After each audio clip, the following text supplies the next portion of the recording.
All right, welcome back, YouTube. So, I'm going to be doing another 1 hour grind here at Giants, but I'm going to be doing it with a warrior this time. So, if you never knew, I was a warrior main for many, many years, and probably about 2 or 3 months ago, recently re-rolled to a striker. So, figure I would give Awakening Warrior here a go and see how it feels here at this spot.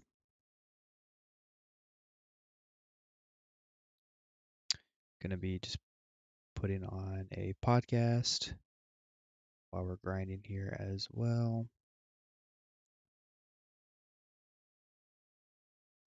It's going to be the history of MMOs. We shall see. MMOs are the greatest and worst genre in all of gaming.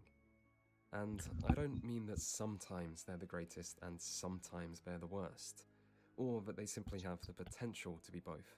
No, MMOs are simultaneously the best and worst gaming has to offer.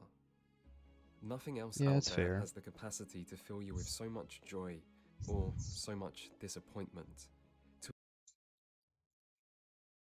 Going to make sure the volume here is good.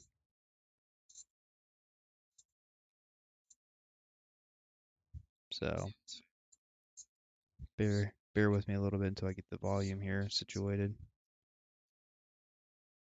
All right, I'm going to try this again here. All right. So let's see how this sounds.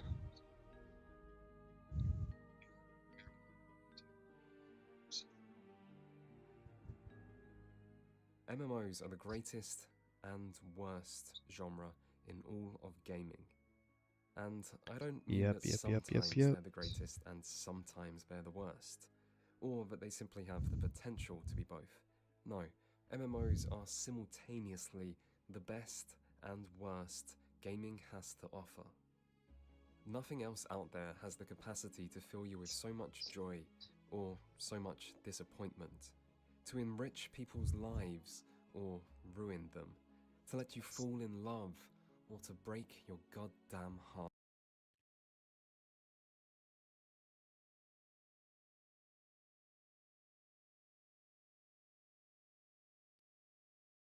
Yeah, I don't know. I think I liked it at 4. So we'll keep it at 4. And hopefully it's not too loud while I'm also talking.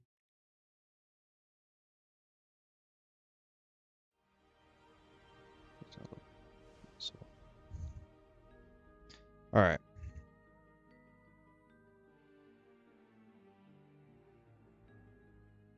MMOs are the greatest and worst genre in all of gaming. And I don't mean that sometimes they're the greatest and sometimes they're the worst, or that they simply have the potential to be both. No, MMOs are simultaneously the best and worst gaming has to offer. Nothing else out there has the capacity to fill you with Good so old much World of joy Warcraft. or so much disappointment, to enrich people's lives or ruin them, to let you fall in love or to break your goddamn heart. And I want to talk about that. Still, I also Well, I might bump it down to 3.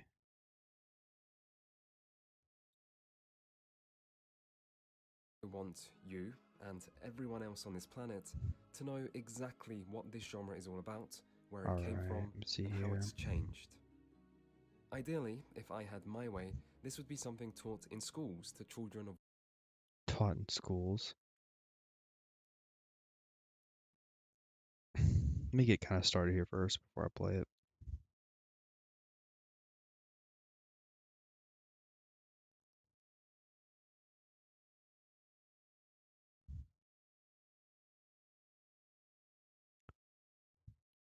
Should probably also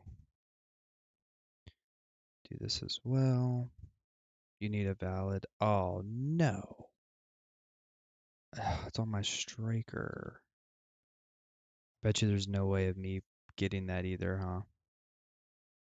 Or no, I should be able to if I can figure out how to get to my characters. Where's it at? Where's it at? Where's it at? Where's it at? Where are you at?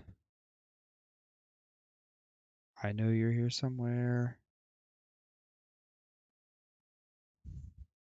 There it is.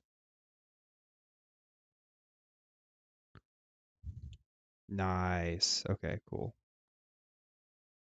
A little bit worried there. Cool. Wasn't sure if that would work or not. All right, so I think I got everything ready now.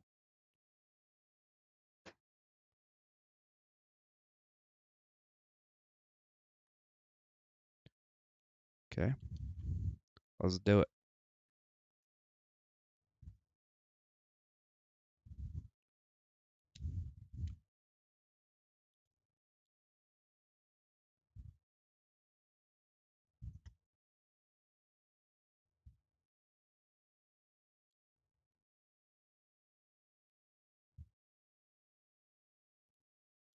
I guess I should probably do this as well, huh?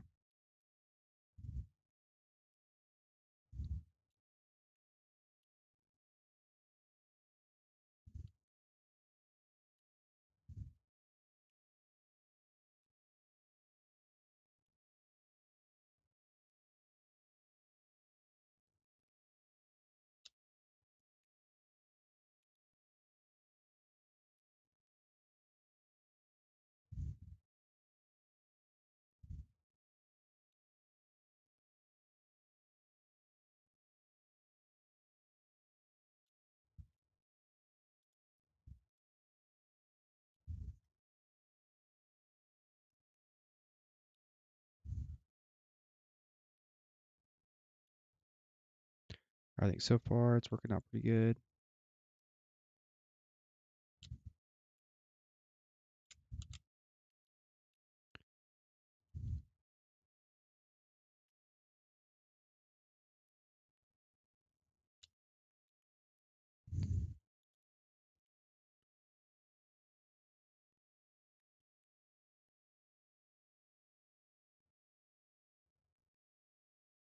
What's going Of on? all ages, so There that you go. future generations can better understand the folly of their elders. However, unfortunately, my influence is not at a level where I can enforce a global curriculum about the MMO genre, so this video will have to do instead.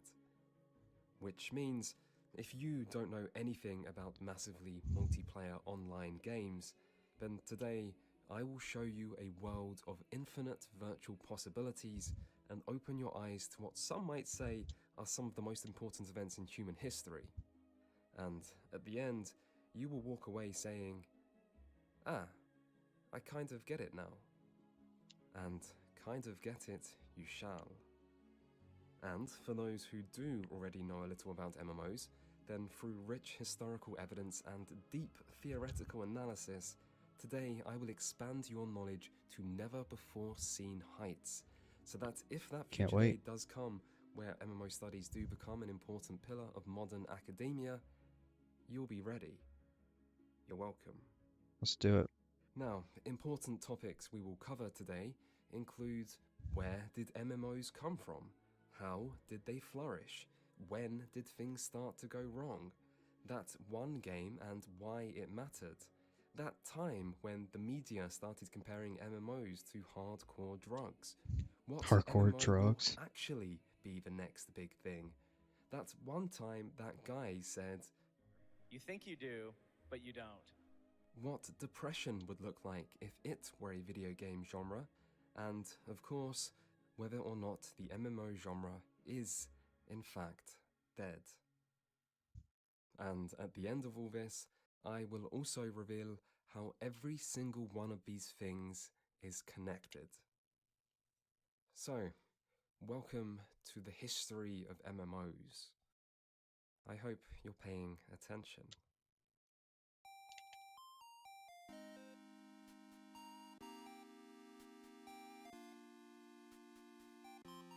In order to understand the MMO genre, we must obviously start at where it all began, the first MMO. But what is the Yeah, first what MMO? is the first one?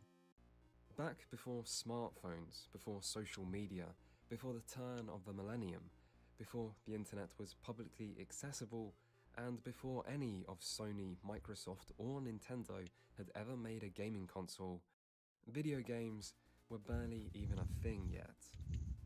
This dark time, also known as the 1970s, wouldn't last long, however, as just as Prometheus once stole fire from the gods to give to us lucky lesser mortals, so too did some brave pioneers take the early mainframe and mini-computers of the 1970s and start creating programs not for advanced computational functions, but just for fun.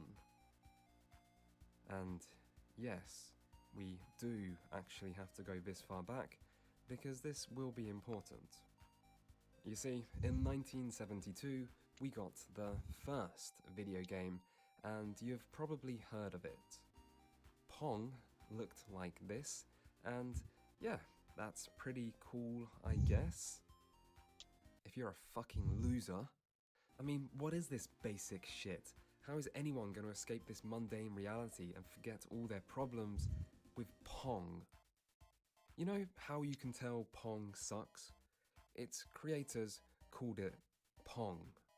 Good games are not called Pong, come on. No, you see, if you were stuck in the 1970s and you wanted the good stuff, text-based games. That was where it was actually at, and you can tell they were good because they had cool names like Adventure, Dungeon, and Zorg. And you know what else was cool about them? What you could do in them. These text-based games worked through typed user inputs and were heavily inspired by this little newly released, not video game but was catching on at the time, called Dungeons and Dragons. Now, comparing what you could do in these early text-based games to what you could do in, say, Pong, was a bit like comparing what you can see in an old Sears catalogue to what you can see on Pornhub. Basically, it's hardly the same type of experience. Still, you know what's cooler than exploring a dungeon in the video game Dungeon? Well, exploring a dungeon with friends. But oh no, we need a name. What could we call these multi-user dungeon-based games?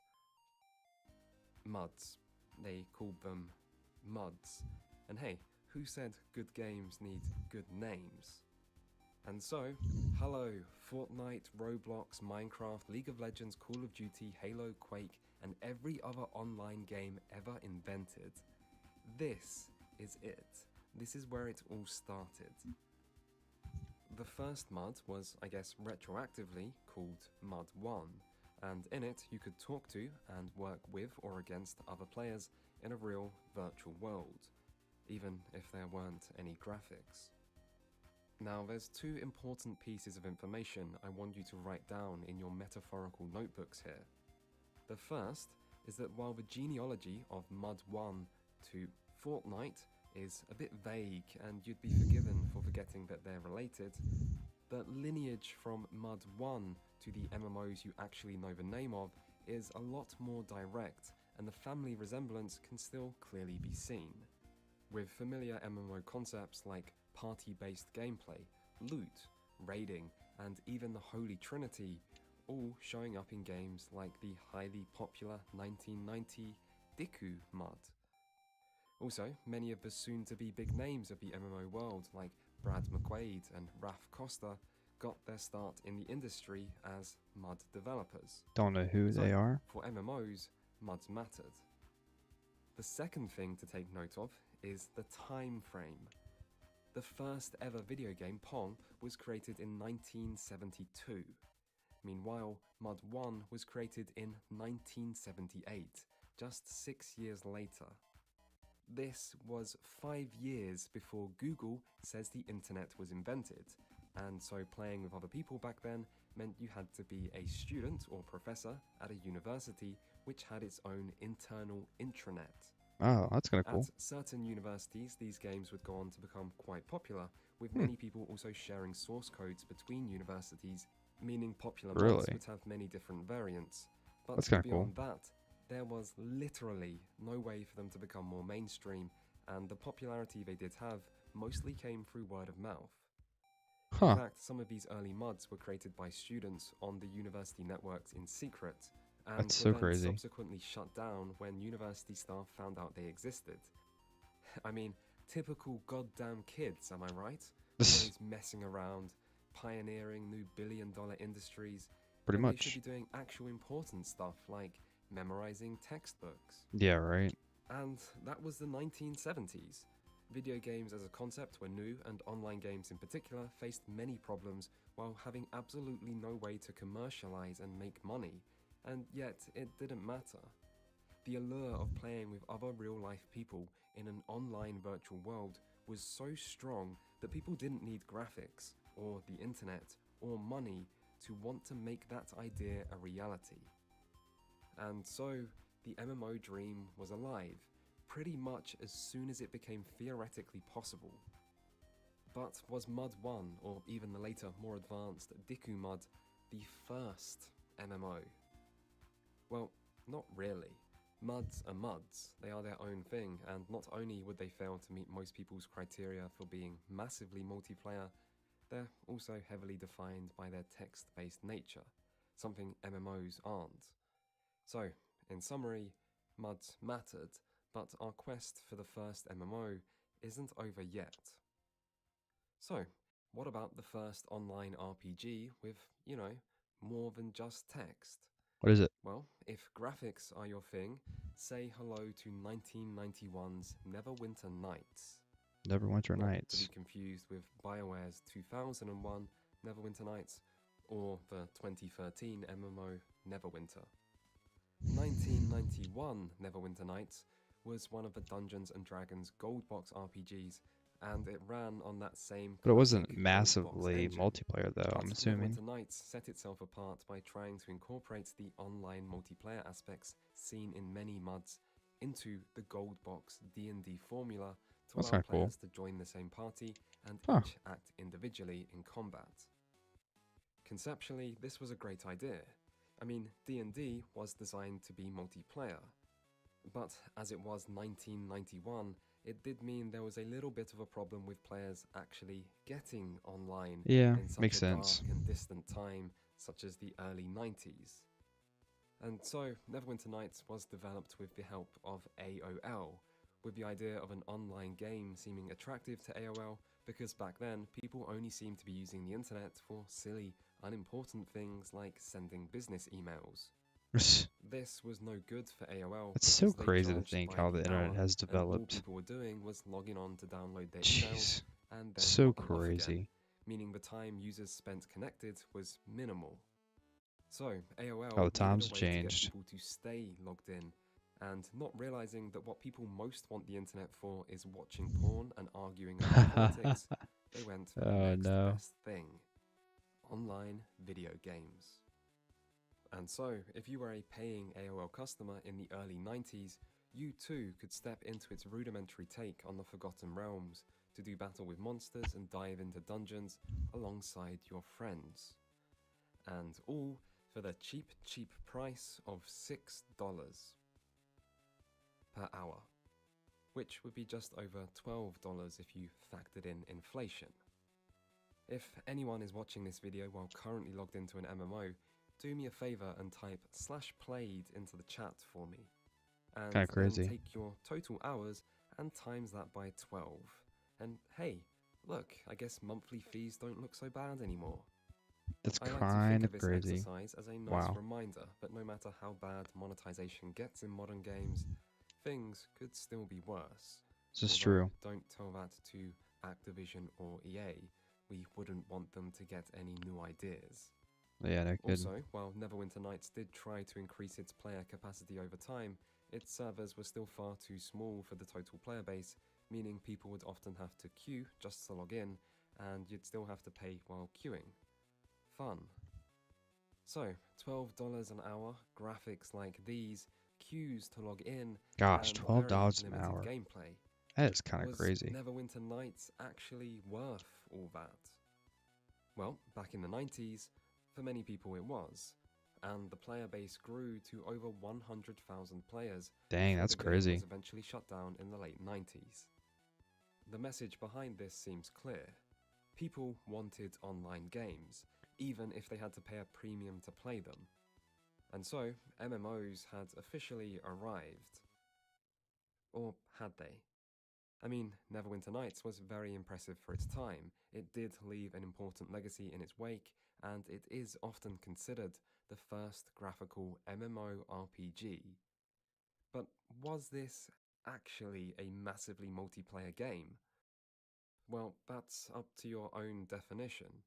Originally, each server had a capacity of 50 concurrent players, which was later increased all the way up to 500, but for many people, this still doesn't quite represent the moment MMOs were truly born. Neverwinter Nights was just a bit too early, too limited, too small, and it was still only available to paying AOL customers rather than all internet users. So, what was the first game to meet all possible criteria? The first game that actually fits the image we have of what an MMO should be. The first real MMO. What's that? Well, again, What's the that's first not one? exactly clear. Come By the mid on. 90s, online RPGs were starting to become more common and be accessible to broader internet users. Notable titles include 1996's The Realm Online and Meridian 59, as well as Nexus: The Kingdom of the Wind in Korea. Still, the first of these games to truly take the gaming world by storm, the game which would actually coin the term MMORPG and would prove the commercial viability of the genre beyond all doubt, was a game still played and loved to this day: What's that? Ultima Online. Ultima Online. Released in 1997, Ultima Online was an offshoot to 1997. the long-running and hugely important Ultima series, Kind of one of the crazy. true pioneers of the computer role-playing genre. It was after the 8th mainline entry into the series that its creator, Richard Garriott, came up with the idea of creating an Ultima game where several thousand players could all participate in a shared fantasy world. Pitching this grand idea to the studio publisher, Electronic Arts, proved difficult, however, as at this time, no previous online-only video game had went on to be a major commercial success. As such, Ultima Online took multiple attempts to get off the ground, and when it was finally given the green light, EA estimated, based off other titles in the market, that it would probably only achieve several thousand players, and so gave the project a development and marketing budget to reflect that. But Ultima Online didn't reach a few thousand players. It reached millions, with Dang, over that's crazy. 250,000 concurrent subscribers at its peak in the year That's 2000, insane. making it both the fastest-selling internet-only game of all time and the fastest-selling computer game EA had ever produced. Wow. And that's produced by And these EA. wildly successful sales were matched by the game's reception amongst its players. In an interview prior to release, Ultima creator Richard Garriott said that they wanted to make the very first ever completely virtual world for the mass public to go live out alternative lives in. That's kind of crazy. And that's exactly what they did. 24 years ago. Ultima Online was a different type of experience to many of the MMOs which would follow it, in that it was designed as a virtual world first and a game second. You see, Ultima didn't come with clearly defined pre-packaged goals for all players to follow. Instead, you had to make your own objectives. And the game wasn't about a race to max level, because it didn't even have levels. You progressed through a skill system where advancement was based on use, and which skills you chose to focus on were That's entirely kind of up cool. to the individual. And it wasn't a game about chasing the greatest loot, and there was no separation between end game and early game, and no one had even heard of dailies, time gating, or the meta. Instead, It was a truly open-ended, player-driven experience. Be who you want to be and do what you want to do, and that includes non-combat activities too. So, if you wanted to live your life as a merchant, crafting your own wares and never even picking up a weapon, you could do that, and then build a house near a town to turn it into a shop, and then start advertising your wares to other players and making a name for yourself, and you would never feel like you're playing the game wrong or falling behind, because it was a Kind of looks like a virtual world RuneScape before it game was in a a way. game, and the point from its inception was just to allow players to live within its world. Never played it though. Of course, there can be a Oh, that's kind of downside cool. to so much freedom, as Sailing and just whatnot. like in real life, other people can kill you, and just like in real life, dying I wonder how also the kind combat of was. sucked, because people could take all your items and leave you needing to get someone else to come resurrect you. This was called PK, or player killing, Hmm. and it was a defining part of the Ultima experience. Of course, killing people does come with consequences. Just like in real life, as if someone remembers your name and reports the murder, you can turn red to other players, meaning not only can other people freely attack you, Huh. but also NPC merchants might not sell you items anymore, and NPC That's guards so might just crazy. stop protecting you, as well as That other game-changing the consequences, complexity of the including players game being able back to in pay early gold to 2000 put a was like bounty that. on your head, which other players can then collect, Now games these days are providing they just remember to cut your head off after too killing you soft. as proof, that is. This created a complicated red versus blue dynamic of player killing outlaws on one side and innocent rule-abiding citizens on the other, and the opportunities for player creativity proved endless. Yeah, You player could content. steal items from players' houses, or use middlemen to kill on your behalf to avoid turning red yourself, or trick players through portals to teleport them out of town where it might be safe to kill them, or take to the seas to kill player Where's my fishermen horse? and steal their boats Can to I call create your this very mount? own pirate empire, No. and so on. No. Where is my horse at? Oh no. Oh, that's so annoying. Oh. Really? Really? Really? You're right there? Bruh. Get out of here, man. That's so annoying. You should be able to call your freaking horse in. Alright, well, I gotta wait. Shoot, how long do I have to wait? 4 minutes. Gotta wait 4 minutes. So, let me go ahead and just do my farm real quick while I'm waiting for the 4 minutes. Oh, that's so annoying.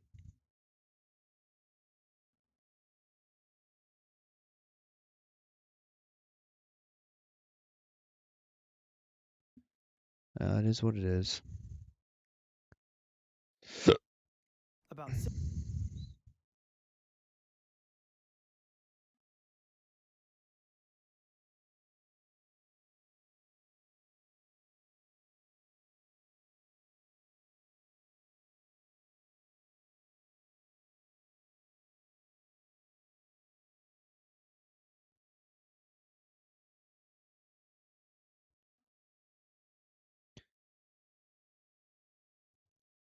Man, I was on a roll too.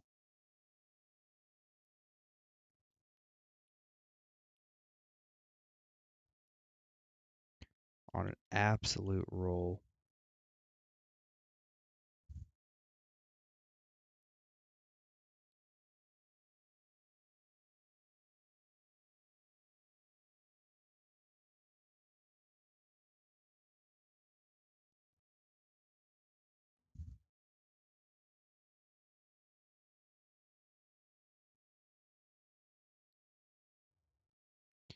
Gotta get my farming done. Gotta get my farming done. Yeah, yeah. Let's get my farming done.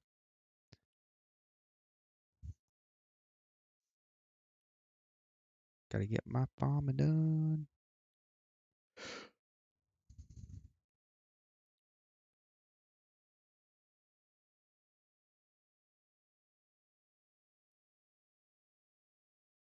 All right, let me put it back on. Podcast here. What? Why? There we The go. most notable example of PKing occurred during one of the game's final beta tests, Beta when test. Richard Garriott, as his in-universe character Lord British, an important figure across the entire Ultima series, was giving a speech to the player base Oh gosh, he when got one PK'd. player in the crowd used a fire field spell on him. Huh. As creator of That's the funny. entire bloody series and actual lord of the in-game realm of Britannia, Lord British was meant to be invulnerable to player attacks, and as such, Garriott had an invulnerability toggle to prevent things like Oh, this that's from funny. happening. But it turned out this invulnerability status didn't persist between gaming sessions, and that day, down to nothing more than human forgetfulness, Garriott had simply forgot to toggle it back on after logging in, No. meaning the No. creator of the game and Lord of Britannia was assassinated Oh wow. mid-speech right there in front of a crowd of onlooking players. Could you imagine? This event has come to be seen as highly symbolic of Ultima Online, as a passing of That the torch is moment from the developers, hilarious. the ones who created this world, to the players, the ones who would control its future. And over time, the player base of Ultima Online proved so bloodthirsty and conniving that the developers eventually had to step in to create non-player killing servers with the release of the game's first expansion, Ultima Online Renaissance, which many criticized for fracturing the community and going against the spirit of the game. Ultima Online also had its own problems that came from being the first online game of this scale, including how to actually get money from players, as while a monthly subscription was decided on as the best financial model, most people outside of America didn't have credit cards yet, meaning the developer needed to start selling game time as something you could physically purchase at retail stores in order for most people outside of America to be able to actually play. An even bigger problem came with how to actually deal with all these players. Ultima Online's world was truly massive by the standards of the era, with a capacity of Alright, 2,500 simultaneous players. let's see if it's But finally back. after the unprecedented level of interest since the first beta, it became clear that even this wouldn't be enough. Gosh, I want to play The RuneScape so solution bad. was to split the game's population into multiple different identical I servers, just don't have enough which time would for each it. host their own persistent copy of the game's world. So, when you created a It's character, kind of you cool. would do it on one specific server, and that would be the only server where your character would exist. This was something the developers were at first hesitant to do, as it went against the original idea of creating a true virtual world, but after the large amount of interest in the beta, it became clear that it was going to be necessary for the developers to have any chance of coping with the large player base. In fact, Alright, the decision to split the player base into we different back at it. servers was seen as something so significant that it was incorporated into the game's story, with it being explained that after the main character of the single-player Ultima series shattered the gem of immortality at the end of Ultima 1, he discovered that it was tied to the world itself, leading to a number of different identical shards being created, each a replica of the same world of Britannia. This narrative explanation was even designed to allow the possibility of these shards one day being reunited to bring all players back into a single world if the Ultimate technology server. did one day allow it. Alas, this never happened, and MMO servers went on to become a normal and very important part of the MMO experience. Still, problems with servers, lack of credit cards, rampant player killing, and Garriott's infamous assassination didn't change the fact that Ultima Online was a huge success. It proved beyond doubt the commercial and technical viability of this type of game, and people still play Ultima Online to this day. And so, with Ultima Online's ascendancy, So you can still the play that MMO game? genre was born. That's kind of crazy that you can still This play that. is the end of Lesson 1, although don't worry, we still have a long way to go. Before that though, if there is one single thing to take away from the story so far, it's not just that these early MMOs and proto-MMOs were successful despite the hurdles of the era in which they were made, it's why they were successful. You see, even if there were no graphics, even if there was no internet, even if you were greatly limited in what you could do in these games, even if you had to pay $12 per hour to play them, Which is and even kind if of the developers nuts. had to write the rules of how to actually make these types of games as they $12 went, an hour. none of that was enough to change the fact that people wanted these games, even if they had to queue to play, pay by the hour, and put up with losing all items on death. And I'll say think though, this that all would be comes down annoying, to one dying and simple losing all your reason, gear. which is I that don't like that. MMOs You were imagine more than just online playing games. this game They were virtual worlds. and losing your You gear can look at these early if you games died? and wonder how anyone Heck could ever no. enjoy them as a result of their rudimentary graphics. But I would argue that what truly makes a world feel alive isn't how it looks at all. Instead, it's two things.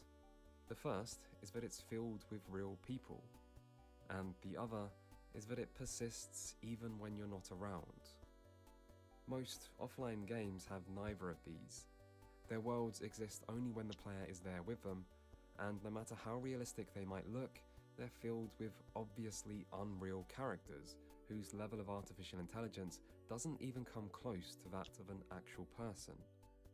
And this sense of fakeness can make your actions feel more meaningless.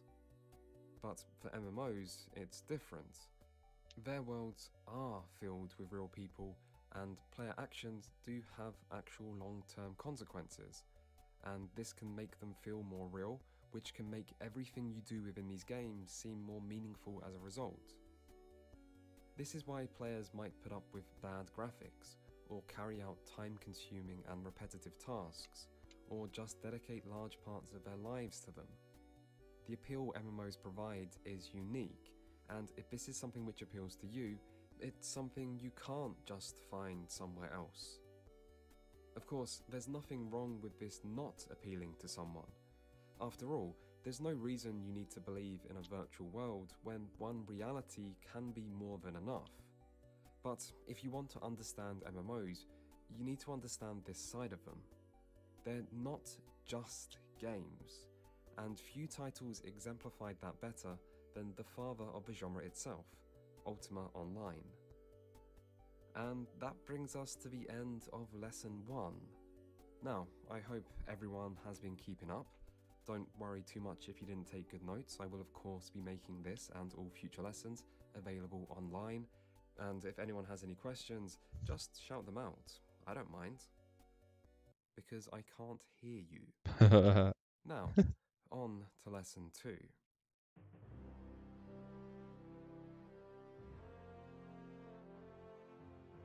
The golden With age. Ultima Online's release, MMOs had officially arrived, and in the following years, the genre would continue to grow as both developer interest and player access to the internet increased.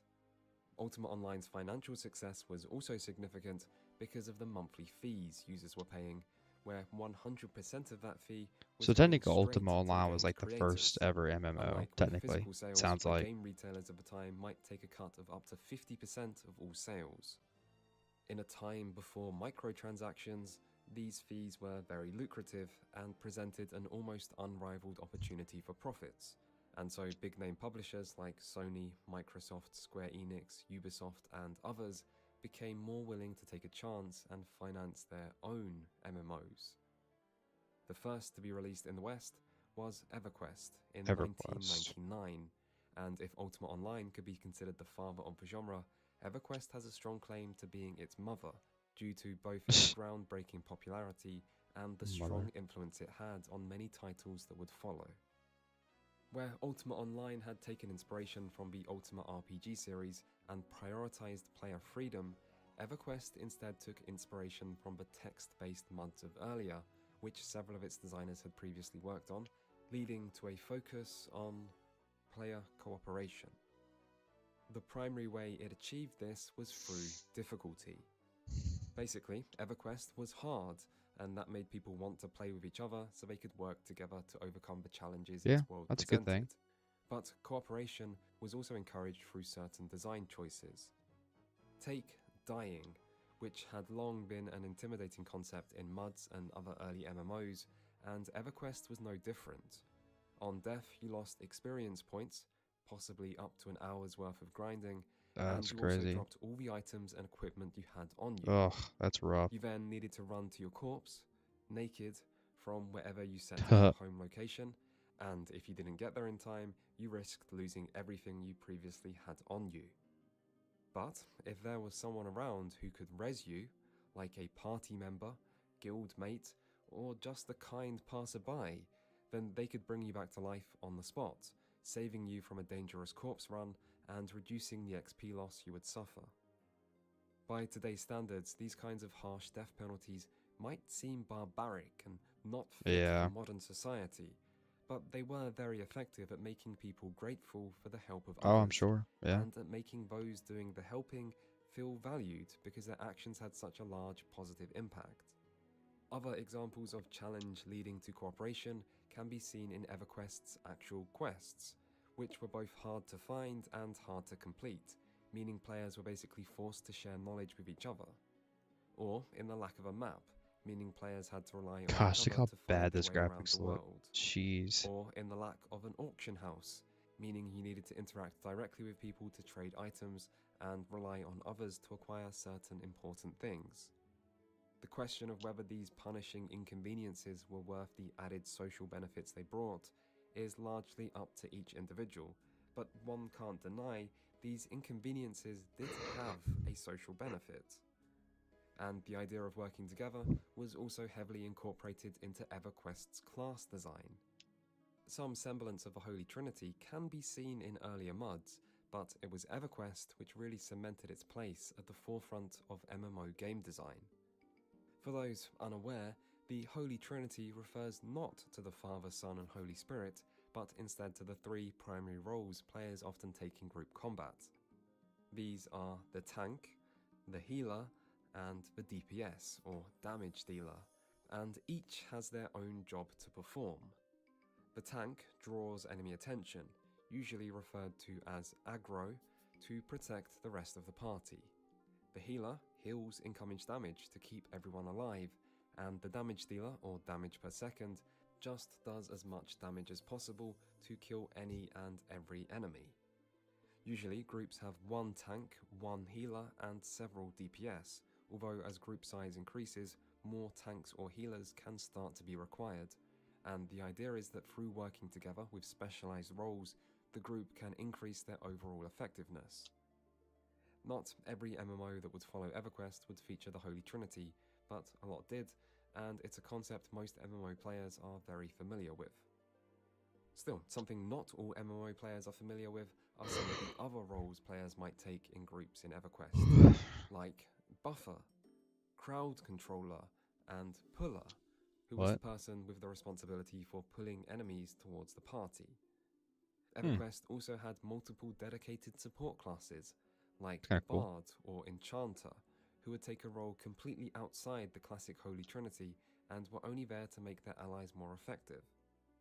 The result was a game where everyone had their own specific role to play in combat, and working together was hugely important.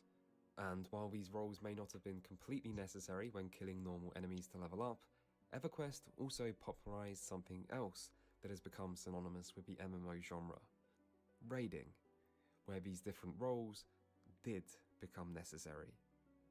If you've never heard of raiding, then think of it as challenging group-based content that usually requires a large group of coordinated players, often playing for an extended period of time to kill enemy bosses and collect the best items or loot in-game.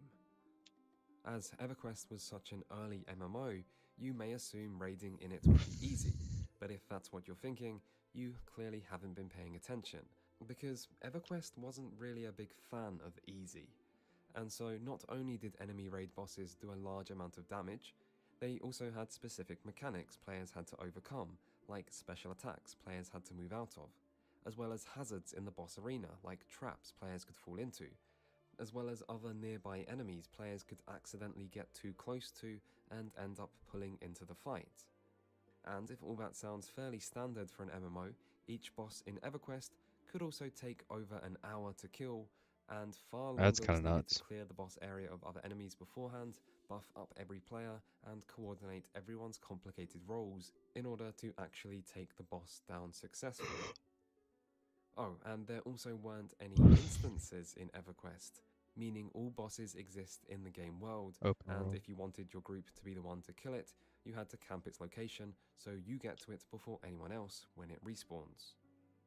In a time when raiding was a new concept, EverQuest's hardest encounters could pose a serious challenge, and only the best players had a chance of defeating them. And it's something no one could do alone. Raiding, in EverQuest or otherwise, was and is all about who you play with. So, if you wanted to get anywhere in EverQuest, from raiding to leveling, you were going to need to group up and work with others. It was simply the way the game was designed, and many other games of this era followed this group or die philosophy.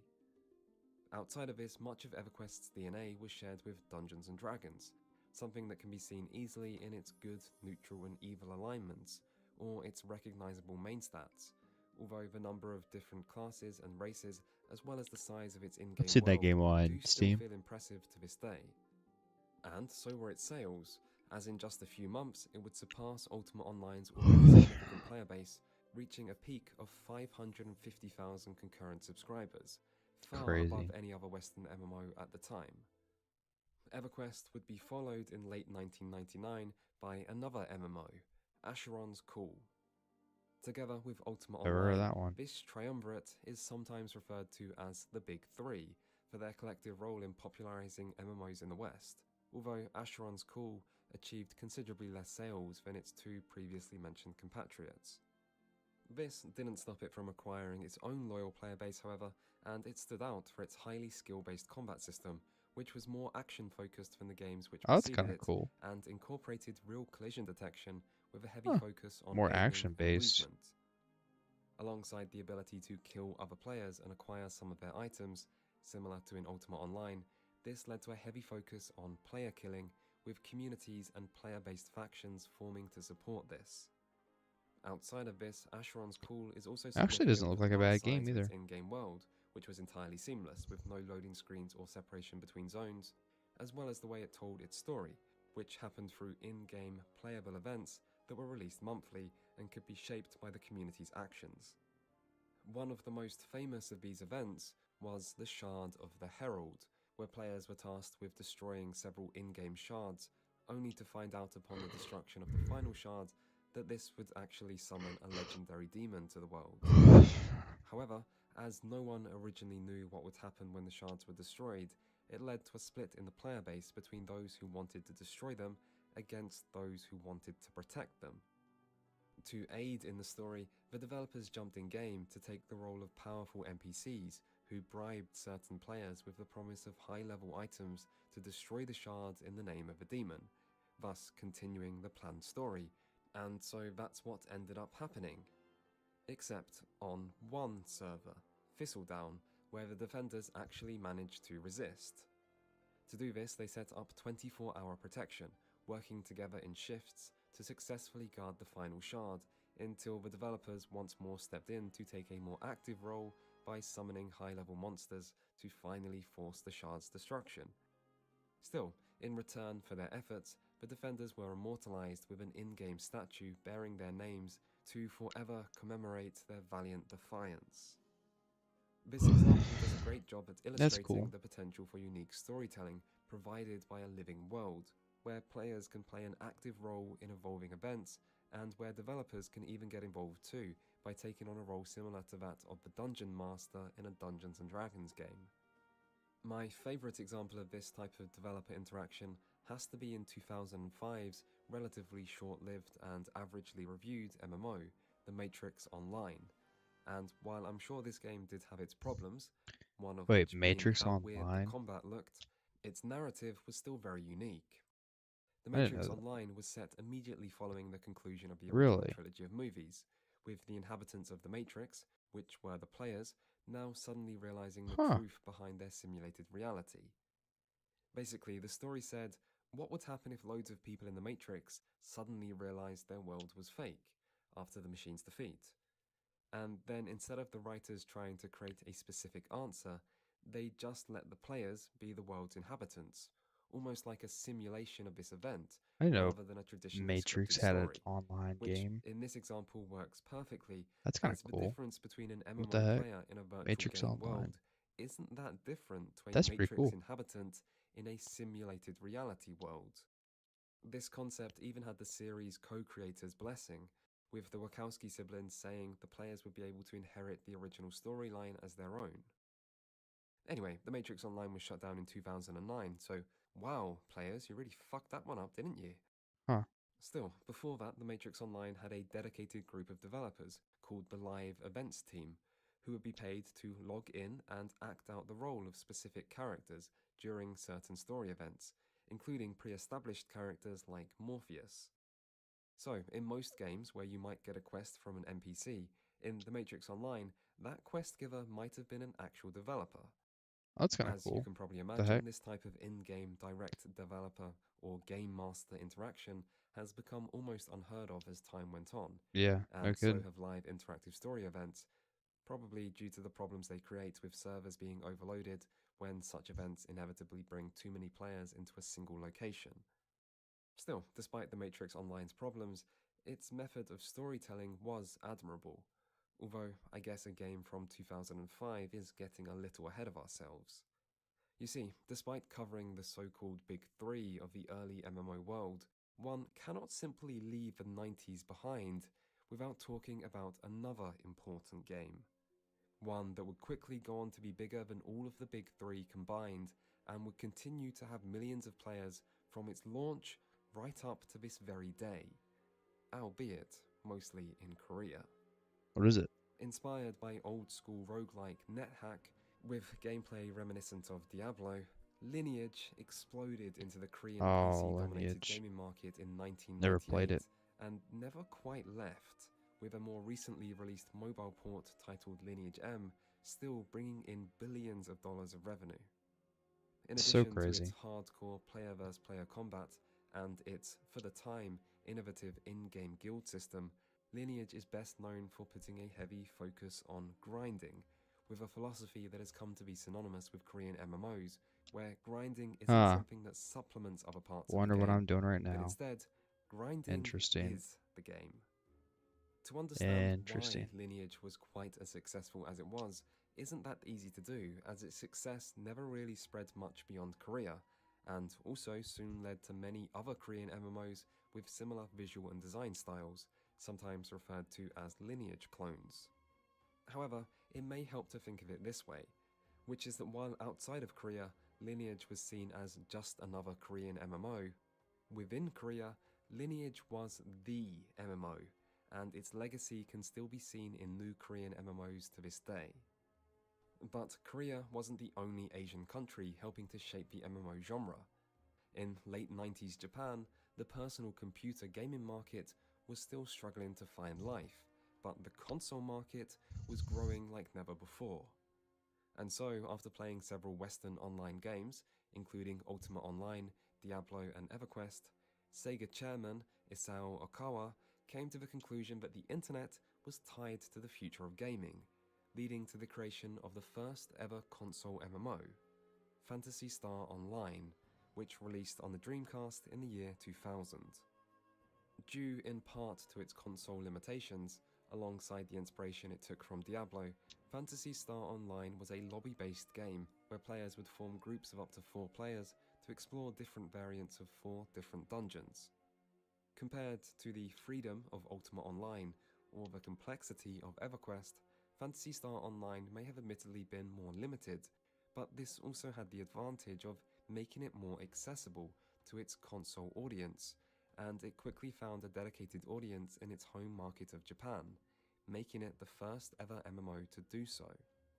And despite not being quite so massive as its compatriots, Phantasy Star Online still retained a focus on the social aspects of the genre, with a trading system that forced players to trade between themselves as the only means to acquire certain important items, and with an automatic translation system that would display many key phrases in multiple different languages, so that That's kind of players from cool. different parts The of the heck? world could still communicate and play with each other, all on the game's one single global server. That was a global This server. idea of bringing different people That's together pretty would be cool. taken even further by What another the heck? Japanese MMO, Final Fantasy XI, which released in 2002. Taking heavy inspiration from EverQuest, Final Fantasy XI once more placed a large focus on needing to group with other players to progress, following the design idea that it would be a game about a group of adventurers coming together to form a party, just like in a classic Final Fantasy game, except this time all the adventurers would be players. As such, group-based cooperation was at the center of many of the game's systems, like its skill chain system, which granted players bonus effects by forming combos with other party members in combat. Likewise, death was once more punishing, involving losing a significant amount of experience points, and the world was designed to be dangerous, to force players to need to group together to overcome its challenges together. Still, where Final Fantasy XI truly stood out was how it took Phantasy Star Online's global interconnected approach to its player base even further, as not only did it also feature global servers and an automated translation system, but also, for the first time for an online game, it was also cross-platform and eventually cross-console. And so, whether you played on PC, PlayStation or Xbox, It's in pretty cool. Europe, America or Asia, everyone could still play together. This wasn't the only way MMOs were becoming more accessible, however, as in England, a game which would receive multiple iterations and go on to shape a whole generation of adolescents' online lives, was to be first released to the public in 2001 under the name RuneScape. RuneScape. And while it didn't become a global gaming phenomenon overnight, it didn't take long. Mostly for one simple reason, which was that anyone could play it. RuneScape was a free-to-play game, fully playable with just a web So browser, crazy. which Web meant the browser, traditional bro. costly barriers to entry of paying for a physical So game, crazy. a monthly subscription, and an expensive gaming-capable PC weren't standing in players' ways, and so many people, particularly younger players, were able to step foot into a virtual online world for the first time. And while the graphics may have been basic, its game design wasn't. Taking inspiration from earlier MUDs, with an open-ended, player-driven design similar to that seen in Ultima Online, RuneScape allowed thousands of players to level up skills and complete quests in whatever order they chose. For some, it would be the start of their MMO addiction. For some, it would be the start of their RuneScape addiction, and for some, it was just a taste of what was out there and might be to come. But regardless, few games in history have had such a large impact on a particular generation of gamers, and through two very different versions of the game, RuneScape continues to thrive to this day. Still, accessibility wasn't the only way the MMO genre was evolving, as 2001 would see another significant release in World of Dark Warcraft. Age of Camelot. Just kidding. With Dark a Age Camelot. smaller development team Pretty sure and World of lower Warcraft got budget released in than some of its 2004. rivals, Dark Age of Camelot had its work cut out for it to compete in the now blooming MMO landscape, and this was only furthered by its developers' struggle to secure a publisher. Still, Dark Age of Camelot nevertheless did compete, and it was all thanks to the focus on a new type of competitive play: PvP. PvP. Using the source material of Arthurian legend, a decision made due to it being in the public domain and so free to use, Dark Age of Camelot divided its player base into three distinct factions or realms, all vying for control of a mythical Camelot after the death of King Arthur. Players would then work with members of their own faction to fight against bro, what's players going from on? the two enemy factions in player versus player combat. Ay, PvP ay, ay. would go on to be a staple of the MMO genre, and it did exist before Dark Age of Camelot in the form of player killing, or PK, but this was the first time an entire game was designed around the idea, as where other MMOs saw rampant player killing as a problem, and in time tried to prevent or curtail it, Dark Age of Camelot instead thoroughly embraced the player base's natural tendency to want to kill each other, and offered it to them on a scale unseen before in the genre. To this end, the long-running tradition of harsh penalties for player deaths was relaxed, as the developer wanted players to put themselves in harm's way for glory of the realm. Likewise, supporting systems, like crafting, were incorporated into the broader realm versus realm conflict, like by allowing players to craft vital PvP items like siege equipment or ammunition, and rewards were also given to those who were victorious, with guilds being able to claim and hold territory, and entire realms gaining bonuses for capturing and holding valuable relics. The result was a game many players consider to be the pinnacle of large-scale player-versus-player gameplay, and this was reflected in Dark Age of Camelot sales, as it went on to achieve the second highest subscriber count of any MMO in the West, only surpassed by EverQuest. The key to this success, despite the game's relatively modest budget, may be due to the fact that it was less reliant on its developers to continuously create new content for its players to engage with, because in a PvP-focused game, the players are the content, and all the developers needed to do is give them a reason to want to keep killing each other. And so, players fought not only for rewards, but for pride, and glory for their guilds, and a fierce loyalty to their realm.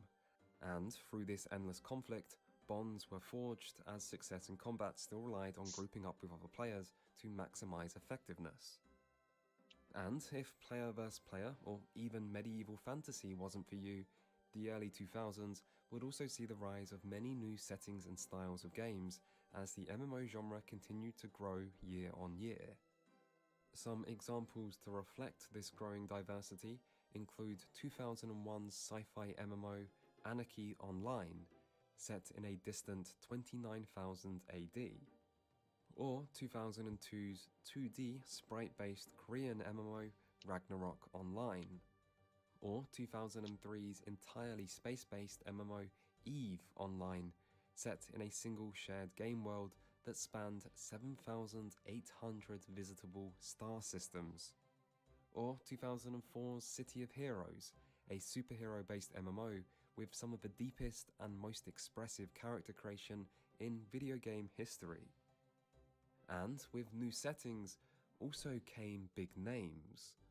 For example, 2003's Star Wars Galaxies offered players the chance to do something many people around the world had dreamed of for years, a chance to step into the universe of Star Wars and just live there for a bit, something Star Wars Galaxies in particular excelled at due to its Ultima Online-inspired open-ended design principles and focus on non-combat focused professions like the trader or entertainer that, alongside a That's detailed kind of and cool. highly customizable player housing system, could lead to entire player-created cities full of useful facilities and businesses that gave other players a reason to visit. Of course, for almost all of these games, the core activities players actually did in them were to some degree repetitive, basic, and possibly unfulfilling from a gameplay perspective. In an IGN review from 2001, they described the average MMO combat as boring, hit button and go get a drink while the monster dies. As, even as far back as 2001, a stereotype existed of MMOs being tedious, even during their most action-packed segments like the combat, where you often had to just watch your character perform auto-attacks until the enemy ran out of hit points. But combat wasn't the only thing that could take a while. You also had to wait around to find groups, spend a lot of time waiting to get to your destination when traveling, kill large numbers of similar enemies to level up, which might require waiting around for enemies to respawn or for your character to regain health or mana, and so on. You could say the MMO genre didn't really value the player base's time, and when you consider that this genre was primarily funded through monthly subscriptions, meaning there was an incentive to give players things to do and make them take as long as possible to prevent people from running out and unsubscribing, there is some merit to this idea.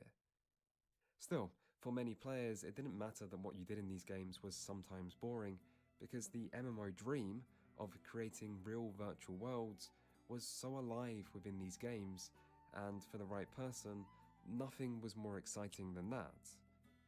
And hopefully, with the examples in this segment, you can start to see that. Like how playing through massive player-driven story events in Asheron's Call, or creating huge alliances and participating in actual wars against other realms to conquer land in Dark Age of Camelot, or creating actual cities complete with taxes, player-voted mayors, and server-famous bars and cantinas in Star Wars Galaxies, can make these games more than games. And hell, back in the early 2000s, the entire concept of an online game was still pretty novel.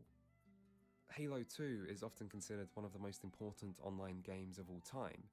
It played a hugely important role in normalizing online gaming, and being able to play Halo multiplayer with other people over Xbox Live was seen as a truly revolutionary and groundbreaking moment for gaming consoles. And Halo 2 released in late 2004. Now, I don't want to imply that Halo 2 multiplayer wasn't good, but it wasn't an entire virtual world for players to live a second life in. It's also worth considering that MMOs predate social media. When I was a teenager, people at school used MSN Messenger to talk to each other over the internet after school, and this was the main thing many people did for fun in their free time. Which Yep. makes some sense, as this was before smartphones and texting was still Discord. expensive, and things like Facebook didn't exist yet. Yep. So any program that allowed you to simply chat with people was seen as pretty incredible. But MMOs predated MSN Messenger, and they also allowed you to talk to other people over the internet, as well as so much more. And so, the early to mid 2000s were a true golden age for MMOs, both for the players who were getting to experience the thrills of these virtual worlds for the first time, and for the genre itself, which was seeing growth in both the number of games available and in the total number of subscribers playing these games. This was a time when the rules of the genre were still being written, when exciting new titles were always just over the horizon, and when no one really knew what they were actually doing in these games, making the experience arguably more enjoyable as a result. Most of all, though, it was a time when the future seemed bright. Every year was producing rapid advancements in both graphical and processing power within gaming, and if these kinds of huge, expansive, and realistic worlds were possible now, just imagine what they would be like in 5 or 10 years' time. And if the MMO player base was large now, it would surely only grow as each year saw an increase in the number of people with access to gaming-capable PCs, and with access to the internet, and with access to higher speed broadband connections. And so, the future seemed full to the brim with promise and potential, all just waiting for something to come along and ignite it. World of For a spark Warcraft. to create a flame that would set the whole world ablaze. Part 3, the game that changed everything. World of Warcraft. I genuinely believe a strong argument can be made that World of Warcraft is the single most important game ever made. For sure. Because, sure, when it comes to the total number of players, even World of Warcraft's peak of 12 million subscribers is still just a fraction of what many popular modern free-to-play games pull in, and in terms of historical significance on the industry, World of Warcraft is obviously behind the likes of your Pac-Man, Tetrises, and Super Mario Bros. But if you were instead to consider importance like an equation, where total impact equals the number of people who played it times the impact it had on each individual person, then even if World of Warcraft has less total players than other games, the average impact it had on each one is so astronomically larger than most other games that in terms of total impact, World of I Warcraft. really think The GOAT of World of MMOs. Warcraft might be the single greatest of all time. Still, where exactly agree. World of Warcraft ranks amongst the most I mean- important games of history really doesn't matter right now, I can't because its I importance can't to play the it in MMO today's genre age, is truly beyond question. but definitely back in the Here day. are a couple of graphs with some of the most accurate historical data we have available of past MMO subscription numbers, showing WoW's subcount relative to the other biggest titles. Keep in mind those other two green lines, the next highest on the graphs, are also World of Warcraft, just with East and West being split, and the other games you see here often have other factors involved, like being browser-based or just being really popular in Asia. Anyway, as the graph shows, WoW was pretty big, but to see how big, you need to zoom in and keep zooming, and zoom a little bit more, and then look at the other popular MMOs that would be here if they were large enough to even make it onto this graph. That's kind of So crazy. here is another graph which shows the Jeez. under 1 million subscriber club to put things into perspective. And yeah, there's a bit of a difference. I mean, wow, Warhammer Online, 800,000 active subscribers. That's really impressive. At your absolute peak, you managed to have about 1/15 of World of Warcraft's numbers, and it looks like you only managed to keep that up for about a month before accidentally managing to walk off a massive fucking cliff. Oh dear, what have we got here? Shut down in 2013. But hey, at least you can always tell your grandchildren about the good old days where, for about a month, you managed to have 1/15 as many players as World of Warcraft. So, the numbers speak loud enough on their own, but it wasn't just numbers. World of Warcraft was also a game which brought MMOs into the broader public consciousness. From TV adverts with celebrities telling you about their characters, to fear-mongering mainstream news segments, to legitimate academic papers on gaming addiction, and even the now iconic South Park episode, WoW took the genre Oh mainstream my and, gosh. in doing so, cemented much of the knowledge we have of the genre today, from negative player stereotypes to actual design principles other games would copy. World of Warcraft basically defined what it meant to be a massively multiplayer Dude, game in the eyes of the public, dude, and he does suddenly such a good MMOs were job something many people now knew with about. this.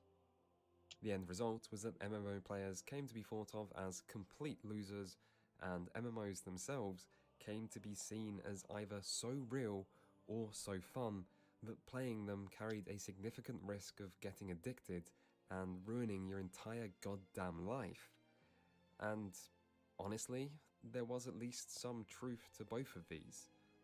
I mean, most people at the time probably had at least heard about someone who had quit their job or dropped out of college to play WoW, which society tended to regard as a rather poor life choice. Still, the primary question we need to cover in this lesson are the whys. Why did World of Warcraft gain so many players? Why did people enjoy it so much? And why did it gain a reputation of ruin and addiction so extreme that to an outsider it sounds not quite so dissimilar to that of a Class A illicit drug? Well, allow me to explain. Firstly, World of Warcraft did have a few things going in its favour when it first released. After all, by 2004, reliable internet access had become more common, and by this point, existing MMOs had already created a passionate MMO player base who were hungry for new games. And also, back before they were known for office-based sexual misconduct, Blizzard actually had a bit of a reputation for making really good games, and they also tended to be PC games with large online components, making Blizzard's audience exactly the type of people a new MMO would want to target. But these alone don't explain WoW's monumental success. I mean, it's not like the Warcraft series was bigger than, say, Star Wars. No, the biggest reasons were that WoW had two vitally important things going for it. The first was that it was fun, and the second was that compared to the games which came before, World of Warcraft was accessible. This was a game where you could play and level up all the way to the maximum level completely on your own, and where dying only led to a short walk to your corpse and no XP or item loss, and where quests were signposted with markers showing where to pick them up and then guided the player where to go to complete them. And those quests were also plentiful and were able to replace the repetition of grinding out kills on the same mobs hours on end as the primary way to level. And it also reduced a lot of the waiting around the genre was known for, both in and out of combat. It even ran smoothly on relatively. All right. Let's see what we got. I think I did pretty good.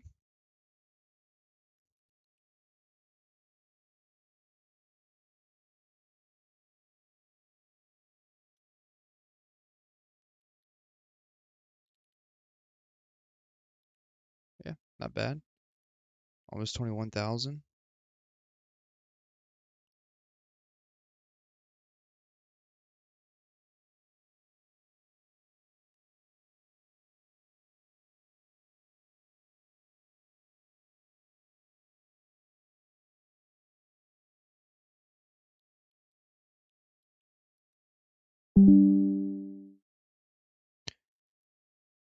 Tanya, I love this. Mm. Mm-mm-mm-mm. So sexy.